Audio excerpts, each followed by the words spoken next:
Listen Fast, Listen First delivers real-time, authentic stories told by successful Connecticut business owners and community leaders. You'll hear pivotal moments of risk-taking, failure, adaptability, and resilience that all lead to success. And now, the host of Listen Fast, Listen First, Alex Horton. Today's guest is Jim Flood. His company, Bocano Industries, is based in Cheshire, Connecticut, and founded in 1952. They sell handmade, one-of-a-kind wall art. Their sculptures are made of ceramic and copper designs, things like birds, flowers, marine life, and butterflies that retail between $200 to $300 each. Jim started sweeping the floors in the 60s when he was just 9 years old. His dad eventually became the owner, and Jim took over about 20 years ago and carries on the Bocano tradition today. The year 2020 was transformative. The COVID crisis caused a 360-degree shift in Jim's business model when industry trade shows, which were the majority of sales, came to a screeching halt. His only option was to go online. This unexpected and massive shift improved his sales and profit and saved the business. Jim, welcome to Listen Fast, Listen First. Good morning, Alex. How are you? I'm great. I'm glad you're here. So I'm guessing, based on the fact that you started sweeping the floors when you were 9 years old in the 60s, that you're not a millennial. So how did you know how to shift your business onto more of an online platform? The biggest factor, Alex, was listening to my instincts. I had to figure it out. I said, no, I'm not a millennial, but I've got a mind and I can think it through. I'm going to find a way to do this. So that sense of perseverance, which has been with me my entire life, was the number one factor. My number one motto is never say die. I'm never going to stop, and I'm never going to let something like a little virus stop me from my business running along the way I want it to. I made dramatic changes. There's no question about it, and I'm actually very grateful that some of these changes came about. They were overdue, and I was in a mode of operating the way I thought I should be operating, but with the virus, and when that change affects you so dramatically, you don't have any time to rest on your laurels, so to speak, which was what I had been doing for the prior 10 years. So would you say resting on your laurels for 10 years, what was the biggest change that you made? What was the decision that you made that said, you know what, I have to make this change? What was that? Well, I had a website started up about 20 years ago, and for a while, for 10 years or so, I was very happy with it. It seemed like it was going along just fine. However, it wasn't enough. It wasn't bringing in the amount of business it required to keep the operation going the way it was structured, with the number of employees I had, with the space that I had, and with the heavy cost of running a business in Connecticut, I might add. So that cost didn't go away. So as I'm resting on my laurels, I'm continuing to do the kind of marketing, the kind of sales, or trying to reach customers in a way that I traditionally knew how to do that. And that's what I knew. I didn't know how to run a website. I didn't know how to reach a massive audience through the internet. I only know that I had a website and it was operating. It was part of my marketing operation, but it wasn't my entire focus. That was the resting on the laurels part was. So for about 9 or 10 years, let's go back a little bit further. Mm-hmm. The business started and developed over a long period of time, mostly by selling through small shops across the country. In 1996, 97, I had almost 3,000 retail locations that were buying and selling my products, Bocano products, I should say. And that was all great, but it was selling on a wholesale margin also. When the recession hit and when the internet started to really pick up speed, many of those shops just went away. Their owners had been running those shops for 20 and 30 years, and they retired, closed their stores. So really, what really affected me the most was the recession. 2007, 2010, I'm going to say, those 4 years are probably the worst years of my business life, when so many changes happened. A lot of money was lost. A lot of good employees were lost. So just to give you a grasp of what happened, in 1999, I employed 48 people. Today, I employed 4 people. That's amazing. That is absolutely amazing. So you employed 40 people. I would imagine that There's probably a very different look and feel of Bovano today. Yes. 40 versus a handful. Well, when you have 40 or 45 people, I had a general manager. I had a lot of human resource issues. When you have 45, 48 people, there's so many personal situations that come up on a daily basis, and managing those people, it's a little bit overwhelming. I had just come off of a contract with Hallmark Cards. I made 1 million ornaments for Hallmark in the late 1990s. And as that contract was ending, I sensed there was a change in the market. I didn't move fast enough, but I sensed there was a change in the way I had been marketing for my dad and I for the past 30 years. And that change was that no longer were people shopping in small stores. They were moving towards the internet. And this took a period of time, but it was happening. And then when the recession hit, that just simply was like the virus, a very strong turning point in the way I went after business. So what I did, go ahead. Go ahead. Sorry about that, Jim. Go ahead. So what I did around 2010, 2011, I decided that I was going to start doing retail art shows. And my first show I came back from, I'll never forget, I was ecstatic at the amount of business I had done in a 2-day period of time. So I went after that aggressively.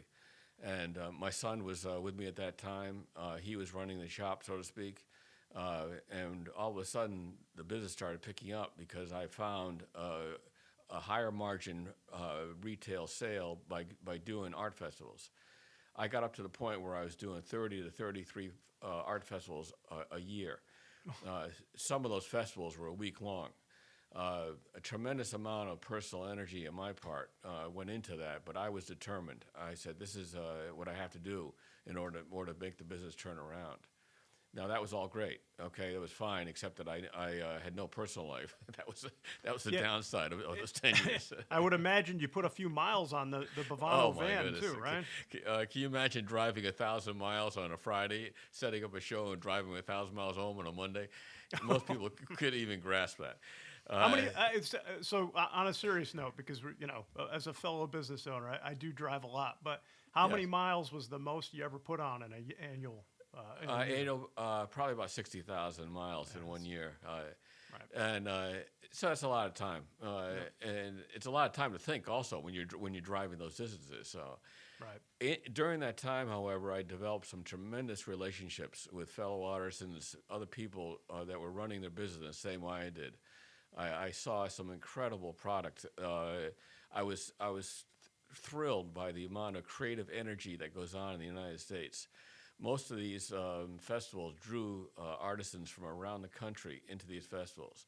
Ann Arbor, Michigan, Fort Myers, Florida, Richmond, Virginia, the Washington, D.C. area. All these areas where I met people, and I met them time and time again. We had dinner together. We shared our stories together. And that is critical to understand in the transition into the internet. So those relationships carried on. So I don't want to be running too fast here towards the internet story, Alex, but I'd like to tell you what happened when the virus hit. It was devastating. I shut down completely. I locked the building so nobody could come in. It was me alone trying to figure out what was I going to do. I was very fortunate in that I had been commissioned by a Congregational church in Washington, D.C. to renovate 14 artistic panels that had been destroyed, believe it or not, by a homeless person. And I knew exactly what I needed to do that. I had gotten the commission in the prior November, but nothing had been done about it. I called them and said, can I get this done for you and deliver it to you? It'll take me 2 to 3 weeks. And they said, absolutely, we'll open the church up for you and bring it in. That was a very large commission. A large amount of money was involved. And I said, I need to bring in that revenue right now because I have no other revenues coming in. I need something to keep the lights on, so to speak. So I actually called a woman who had worked for me for many years and said, would you come in and help me? And she said, absolutely. I'm definitely going to be there, Jim. On top of that, I asked my family members to come in. And so for the next 7 days a week, solid, for about 2.5 weeks, we worked continuously to renovate these panels. and another gentleman, myself, drove to Washington, D.C. on a Saturday to install them. And of course, got paid, which was wonderful. And it was quite an exciting event. Washington, D.C. was completely empty. There was not a car moving downtown Washington, D.C. It was something to behold. We went into the church, spent the entire day installing these beautiful pieces that we had renovated, and that's a story in itself. Came home, and I said, now I have something to work with. I have some funds to work with. So this woman and I actually kept on going through the next couple of months. And then all of a sudden in May, I started getting a sensation that something's going on here. People are placing orders. Their orders were coming in over the internet. Orders were coming in from galleries in different parts of the country. And all of a sudden, things were starting to pick up. So that was all good, okay? However, I still was struggling with the same old website.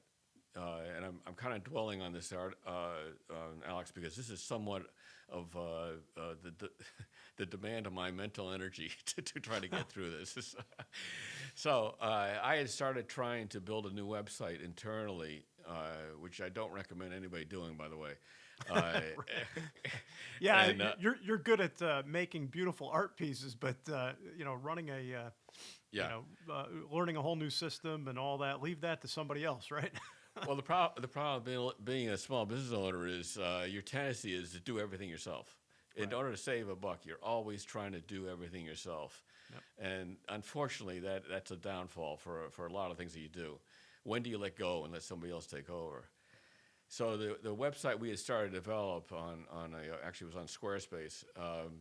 It just wasn't working. I just didn't like the look of it. I didn't like the feel of it. And now, the people who internally who had been working on that were gone, completely gone. They weren't coming back. So in about June of last year, I was approached from a man and woman I know in Ann Arbor, Michigan, that make beautiful products, and we got talking on the phone. And I was invited to a Zoom meeting with other fellow artisans to try to figure out how we're going to get through this. This is where the relationships with these people really came into play. I knew these people, I trusted them, we laughed together, and we shared our problems. So now my first Zoom meeting is sitting on my deck on a summer evening, listening to them. It was run by a man whose name was Andy. He was running the whole operation, young guy out of Kentucky. As soon as I heard him talking, I said to him, Andy, you're the guru I've been looking for. I need you now. So at the Zoom meeting, we talked all about internet marketing and all that sort of thing, and I listened to what other people were doing. So within a week's time, I had signed a contract with Andy to develop a new website, and on top of that, to build my social media promotion. I couldn't be happier, Alex. He has done an incredible job at reaching out to the market. I am not a social media person, again, my age. But when you find that person who can tap into what you're thinking, what you're trying to accomplish, and then push that message out across social media, that is a very key element to the whole marketing on the internet. So that's what's been happening. That's what we're all of a sudden. So that started in, I'm going to say, July, August. All of a sudden, the sales started coming in. Now, you mentioned $200 sales. I had $3,000, $4,000 individual sales coming off the internet. Wow. I started designing custom sculptures for people. People are sitting at home looking at their bare wall and said, I remember this guy, Jim, that I met at an art festival. Let me give him a call. So myself and this woman, Dorothy, we did some beautiful design work. We figured it out. We figured out how to make these pieces, and we really made a lot of people very happy because of that, in my estimation. Starting in August, all of a sudden, the demand was getting stronger and stronger, and that's when I hired 2 or 3 more people back who are still with me today. Another interesting thing about the virus, like any catastrophe, is that people start trusting each other more. People start depending on each other more, and that's still prevalent in the way we work today. Right now, what's going on. We're glad to be working. We're glad to be bringing in an income, and we're glad that the business is thriving. So all the small I guess the small issues of prior to that, where people get caught up in nothingness or meaningless sort of issues in a business. That all goes away when you have something like the coronavirus facing you. And I really enjoy thoroughly working with people that have come to believe in me again, believe in what I do, and also are benefiting in many ways that I've tried to be creative in trying to help them to earn more, to learn more, and to be a stronger person, stronger individuals themselves. And don't let me go on and on here, Alex, but I so much believe in the strength of the individual. If they're feeling better about themselves, if I'm helping them take care of some of the issues that they have, then that to me is making their lives better, and we're all stronger as a company. Uh, I think your story is absolutely amazing. This is exactly why we're doing this show. And so you're an artist and a businessman, right? Absolutely. No, I have no formal training as an artist. Any art sort of thinking you might think of as what's called art is learned on my own. I've had wonderful artists that have worked for me over the years. They've done incredible work, and I'm still riding on a lot of the designs that they had created. But art is a funny word because I've come to describe art as listening to the imagination of other people. Uh, and when I can listen and when I can grasp what it is that they're trying to relate to me, you know how hard it is to communicate an artistic feeling. It's almost next to impossible. Sure, you can do a sketch. Sure, you can do a drawing, but you have to really listen and keep your ears open to what is it that that person has in their minds, in their imagination that makes them. It's a whimsical sort of feeling. It's a very emotional sort of feeling. Oftentimes, it's based on a loved one, either who passed away or has meaning in their life that they want to honor. So all those things have to come into creating a sculpture, creating an art form that they can then say, yeah, that's exactly what I was thinking, Jim. I'm so glad you did this for me. I'm so glad that this is able to come to life. So when I was young, I didn't think of that way. I thought my thoughts were important. Right. Which I came to realize that you can't grow a business like what we have. And I suspect this is true of most businesses. If you're not listening, you're not growing your business. So you have to be trained. You have to train yourself to do this. You don't just learn this in a brief moment of time. And I am happily thrilled to be talking here today, Alex, and to relay this sentiment to you that my lifetime, my decades of ups and downs, my continuation with Bocano over that lifetime has been a pure joy. Both the struggle and the rewards, I should say, have all come home to me in a way that I couldn't be more grateful for what I've been through. So that still stays with me. When I have a call, and I actually have a call this afternoon to make with a woman who wants a custom piece, the first thing is tell me your story. Tell me what it is that you're thinking. Let me hear the emotion inside of you. What is that spirit that's moving you to talk to me about what you want me to do? That's the very beginning. And so we become very adept at taking those thoughts and transitioning them into what you would call a product, which I would call an art sculpture. And that's really, really key. I don't know how to relate that to another business, okay? But I'm sure that anybody who's listening to this could perhaps listen and understand that it does relate, because I believe it does. So, it's funny, when you get that, now I take that feeling and bring it to the people that work with me, and they capture what's going on, and a moment of magic happens. A moment in time happens when we all get excited. We all get thrilled by what's gonna come out of this, and that carries you through the day. Because we do a lot of rote work. There's a lot of work that we do is repetitious. That goes on and on and on. We handle hundreds, maybe thousands of small parts that have to be put into different sculptures. When you're offering 300 to 400 different designs on a website, and people want that piece shipped the same day or the next day, that's a whole nother subject. That's not the artistic creative side. That's trying to figure out how to respond rapidly. Right. And that's another thing the internet has taught me is responding. Back in the old days when a store would place an order and it would take me 2 or 3 months to get that order put together, well, that's the way it is. They're going to have to wait. Okay. uh, and I did hire a sales consultant years ago, and he made me realize that, Jim, if it takes you 2 months to ship an order, you're losing 2 months of selling time. Right. Right. And that's an interesting point. So.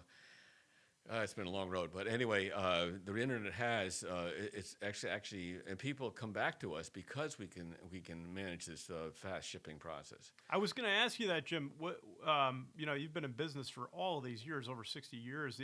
Are there people coming back with older pieces saying, "Hey, it broke," or I need it to be fixed"? How does Bovano handle incidents like that? That is a wonderful question. Every single day, we have a request to repair a piece that may be 40 or 50 years old. Not a day goes by that we don't get those requests.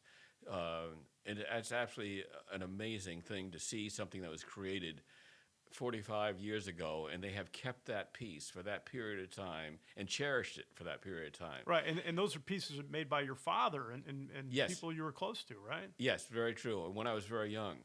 And I'm the only person, actually, who can recognize the design and probably put the year that it was designed. I could probably tell you when it was designed because I've been with the companies my entire life. And those designs have meaning to me. I might have been involved in them. Somebody else might have been involved in them. But anyway, they come back to me, and this oftentimes the husband has taken it off the wall and dropped it and damaged it. So husbands, watch out. You got to be careful when you're handling artwork. So the piece comes back to us. We look at it, and oftentimes the materials that were used back then are no longer available. So we have to figure out how to do that. The issue of charging somebody for what it's going to cost to repair becomes up. I keep the price extremely low. I may not make any money at all on it, because what I'm trying to do is make that person realize you didn't buy just a sculpture. You bought a lifelong connection to this wonderful studio that's going to take care of you. I want that person to tell their neighbor that, look what happened. I dropped this piece and it smashed, and look what happened. It's just brand new. It's beautiful again. So that's really a wonderful thing. But you touched on something else, Alex, that I think you were leading into, is that I have people that have 50, 60, 70 pieces in their home. So that tells me that over their lifetime, they have bought pieces, and they have created this. Their home has been created into a studio like my own. I am so thrilled when I hear that. I was doing an art festival near Youngstown, Ohio, and these people that I had talked to on the phone many times, Tom and Darlene, invited me to their home to see their Bovano collection. So I said yes. I don't really do this. I said, okay, I'll come. As I walk into the garage, there were 4 sculptures on the inside of the garage wall. I said, holy mackerel, who puts artwork on your garage wall? So, walking in their home, Alex, they had 135 pieces inside their home. Wow. Beautifully displayed throughout the home. I'm telling you, it was, I almost brought me to tears. So I guess what I'm saying, tell you the story, not to bore you with it, is that when people get caught up with your company, with your operation, and they realize that that very personal connection that's made, with artwork more so, because it's a very emotional sort of connection. But when they tap into what you're doing and feel that personal connection, feel that sense of your dedication and commitment to what you're doing, that's going to go on forever. It's not going to stop because they're going to come back to you because they know that you're the person who has that feeling that they're looking for. That sentiment that drives them is also driving you. And when those connections are made, in my mind, there's nothing more wonderful in life than realizing, well, maybe there is. Probably having a baby is more wonderful, but but that connection to me is a very powerful a lifetime event, and I have to again count my blessings. I have many wonderful relationships like that they can call me this afternoon, and we can talk about everything except Bovano, and that's just fine with me because I just am thrilled to know that I have that connection with that person. That's and great. hopefully that makes some sense to you. So, Yeah, no, that is absolutely. It's a great story, and and I've gone on your website. I've been to your shop, and it's just such cool stuff. I mean, you really just need to see it to, you do. to have Yeah. an appreciation, and But it is so cool, Yeah. and I love your story. So what's next? What are you most excited about coming up? Well, now that the internet has got me all kicked up, and I'm realizing the value of it, I do tend on going back to the weekend art festivals are starting up again. My next one is in May, but I have cut back substantially, and as I get older, this is a very physical thing to do. So I'm planning on doing maybe one a month. But I want that personal connection with people, and the only way to do it is by going to see them. You have to, and I'm going to try to do that for the rest of my life. That's one thing that's coming up next. However, what's changed is that now I'm going to continue to invite them to come to my website that's building and growing. I'm going to invite them to call me when they want to, invite them to make that connection, invite them to come and see my studio. Come and see it. Come and watch it. Come and see how this is done. Bocano is the only studio of its kind in the United States, right here in Connecticut. Grew up in Cheshire and has maintained itself for all these years, more than 65 years in Connecticut, and it's a unique Connecticut story. I think it's something that, let me divert here a little bit. It's something that I think Connecticut people should realize, and we do business with other very unusual companies in Connecticut that we couldn't make this product without them. Very small companies that are dedicated to what they do that we depend on. So that network, that spiderweb type of network in Connecticut is it's extremely important. We should encourage that and promote that sort of relationship. These small businesses that are trying to make it through this, through the virus and through other challenges they have, I just feel it's very important. Because once these companies are gone, you just can't replace them. Right. If Bovano were to go away, you're not going to replace it easily. It just doesn't pop up out of nowhere all these decades. So that's my little sideline. Yeah, which leads me, Jim, to supporting local community and business right here in Connecticut. So we've got a little segment called, the rapid questions. So I'll give you 3 or 4. You ready? You buckle up. Go ahead. Go ahead. All right. Real easy one. It's the hot buzz in the restaurant world right now. What's your favorite pizza place? And we happen to be in the best pizza place in the world, Connecticut. So what's your favorite pizza? Pop's Pizza on West Main Street in Cheshire. Pop's Pizza. Yeah, without a doubt. Without Awesome. a doubt. Fantastic people, great pizza, and great place to go. Very small, but it's a great place to go. All right, so shout out to Pop's Pizza in Cheshire, Connecticut. All right, now are you a coffee, beer, or a something else guy? And then there's a follow-up question to that. I'm definitely a beer guy. Beer guy. What's your yeah. favorite? So you got a favorite micro brew or a brewery? As a matter of fact, I have a microbrewery coming into the buildings that I have in Cheshire. I'm extremely excited about it. It's going to be called the. It slipped my mind from it. The name would slip my mind, but they're coming out. They're just moving in Cheshire, and probably in the next 6 months. I know the name of it. I can add because I saw it on your feed. It's Malpractice. Malpractice. I'm sorry, the name couldn't come through. Malpractice. Right. I love microbreweries. I love that unusual taste. There's about 150 microbreweries in Connecticut right now, and they're growing. I think it's a great thing. It's a great story. And most microbreweries, they're all based on social promotion, Right. social media promotion, and it's about all their friends and people coming together in one place, and maybe have a good beer. So that's all good. Yeah. Good stuff. All right, so a couple more. If you're cleaning out your closet, you're in a good giving mood, you want to give your stuff away to a charity, maybe not necessarily donate clothes, but who's the nonprofit or the charity that you want to give a shout out to in Connecticut? I would say Salvation Army. Yep. I would say they're incredible. They're a great operation, great organization, and that's where I do send things like that also. Not enough, I got to say, and I'm not doing enough, but I'm trying to do something. But I would say that's my organization. It's great. They're a great organization, no doubt. And then finally, if you're going to go to a you're in Cheshire High athletic event, which team are you going to watch, Jim? Well, guess Cheshire High School. Oh, I know. Football, baseball, lacrosse. Well, My niece actually was a star swimmer in the Cheshire High School swimming team, and unfortunately, I haven't been to a swimming meet in a long time. But that, if I had my time and ability to do so, that's where I would go because it's a thrill to watch those swimmers do what they do. And Cheshire's always had a winning team. Yeah, Cheshire's got a legendary swimming program. Yeah, personally, my cross country coach, I was a cross country runner at Cheshire High School. We had an incredible team. We ran 33 meets without losing. And my coach just died recently, Ron McGreevy, and I'm sorry to hear that. But he was a very strong factor in my life, beyond high school, I should say. So if I could watch a cross-country meet, that might be second to swimming. I'll throw that in there, Alex. Well, I know there are a ton of kids who are rearing to go and, put this COVID thing behind them. And yeah, you know, I can't wait for them to get out there. They have to get out there. Yeah, same. It's just losing. They're losing so much by not doing this. Yeah, soon enough. We're almost there. You're almost there. Exactly right. So, well, I really appreciate you coming on, Jim. For our listeners, go to Facebook or Bocano.com. Check out Jim's sculptures.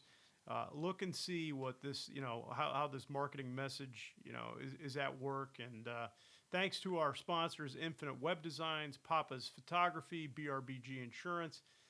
Like, share, subscribe, get the word out, and let's support Connecticut businesses and community leaders. Thanks so much. Thank you, Alex. And if you don't mind, I got to throw in one plug for yourself because I am thrilled to be working with BRBG Insurance. And so Alex has been a significant factor over the last few years, and so it's a thrill to be here, thrilled to be talking to Alex, and thrilled to be a part of what his dream is. So that's all good stuff. Thanks for the plug, Jim. I appreciate it. Okay. All right. Thanks for coming, Jim. Have Thank a great you very day. much. Okay, you too. Bye-bye. Bye-bye.